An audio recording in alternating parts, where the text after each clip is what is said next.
action. Sa bawat pagsikat ng araw, muli nating naririnig ang wikang nagbibigay buhay sa ating pagkatao, ang wikang Filipino.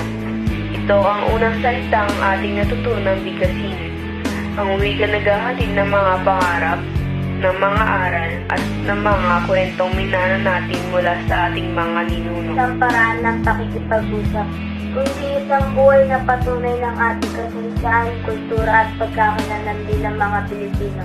Ang bawat salitang ating binibigkas ay sumasalamin sa ating pinagmulan at sa ating pagkabansa. Naway maging inspirasyon ng pagdiriwang na ito upang gamitin, pahalagahan at ipagmalaki natin ang ating sariling wika.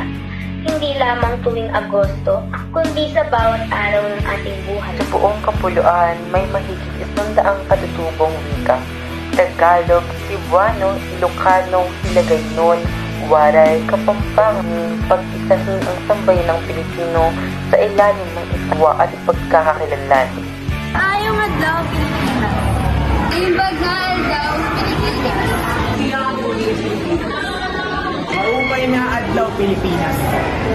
Marhay adlaw, Pilipinas. Marayo adlaw, Pilipinas. Buen dia, Pilipinas.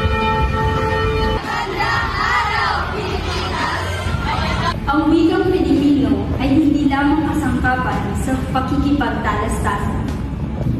Ito ang nagsisilbing sentro ng ating kultura, kasaysayan at pambansang pagkakakilanlan bilang isang lahi.